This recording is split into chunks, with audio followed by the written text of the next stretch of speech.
Whenever I join a Zoom call, people always ask me the same question.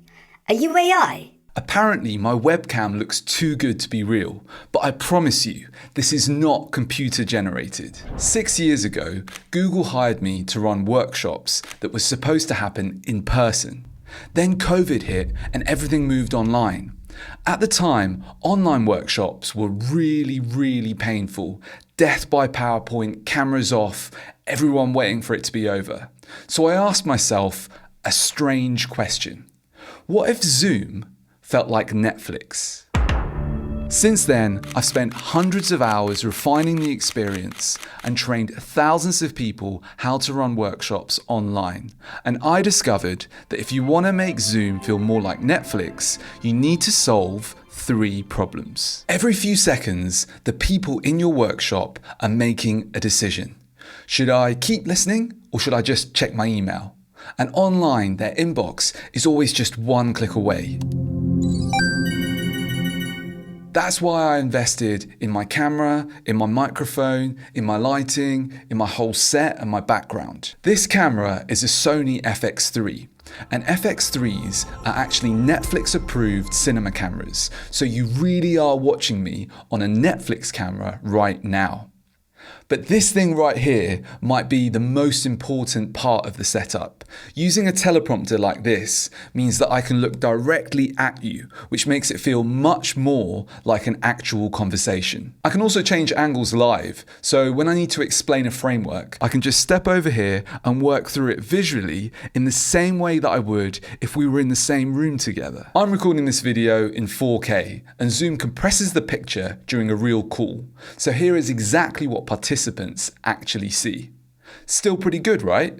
None of these improvements changes the experience on its own, but together they remove friction and make the session easier to watch. But a lot of people think a better webcam automatically means a better workshop.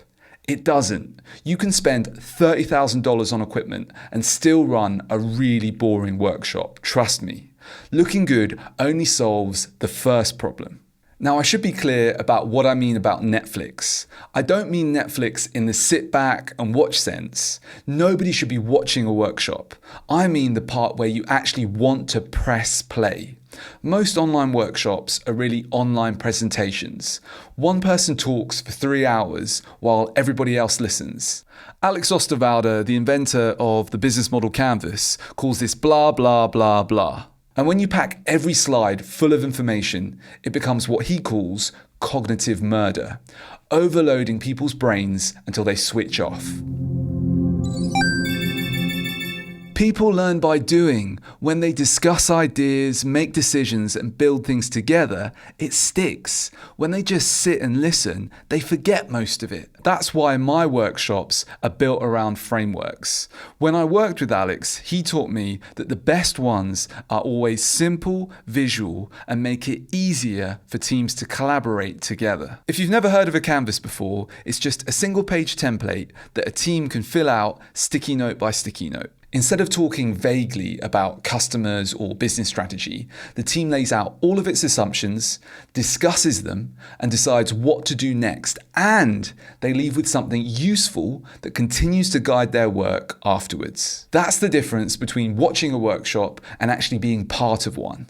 But active participation creates another challenge.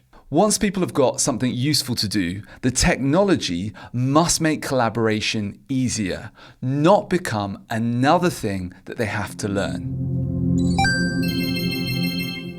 I used to run most of my workshops on Miro, but people who haven't used it before can spend valuable time just trying to navigate the board. People should be thinking about the business problem, not wondering where to click. That's why I now run most of my workshops on the Strategyzer platform. Each team works through one focused exercise at a time, and its ideas carry forward into the following exercise. It also has all my favorite canvases and templates ready to use. Participants can prepare work before the session so that during the workshop we can spend more time reviewing assumptions, giving feedback and making decisions together. I recently ran a program for Imperial College London. More than 1,000 participants worked together. Every team had its own structured workspace within minutes. That kind of setup used to take me hours to create. If you want to check out the Strategyzer platform for yourself, you should click the link in the description below because you can get a 10% discount on an annual subscription. It is an affiliate link, so I'll get a small commission, but it's at no extra cost to yourself and it enables me to keep making these types of videos. So maybe Zoom can feel more like Netflix, and when it does, I believe that online workshops can be just as engaging as being in the same room as everyone, or maybe even more so.